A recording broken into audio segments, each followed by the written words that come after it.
With 3 potatoes, I can make these potato rings. They are crispy and delicious.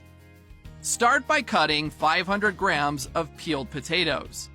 Cut them in half, then into smaller pieces, just like this. Next, transfer these potatoes to a large saucepan. Add enough water to cover all of them. 1 teaspoon of salt.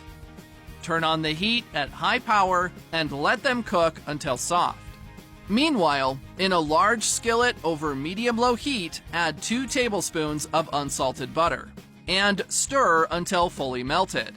When that happens, add 3 crushed garlic cloves, 1 medium onion chopped into small cubes, and stir fry until slightly golden brown.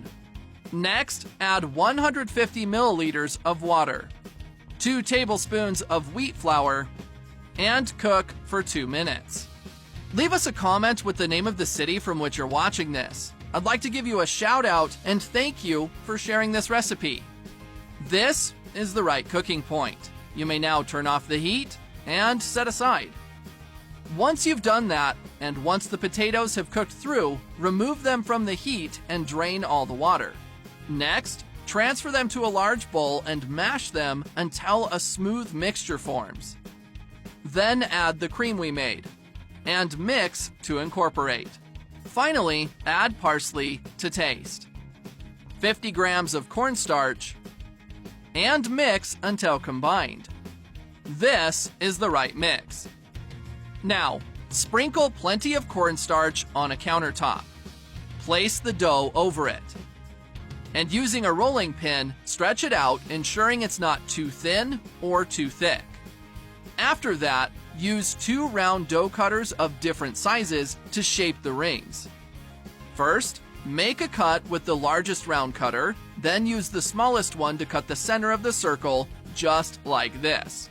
Repeat this process until all the dough has been used. If you made it here, that means you're enjoying our recipe. So click the share button and share this video with all your friends.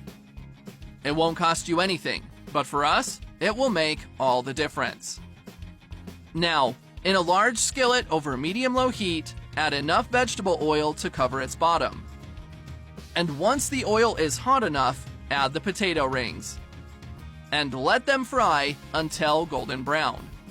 This is the right point. Remove them from the hot oil and soak up the excess grease on a plate lined with paper towels.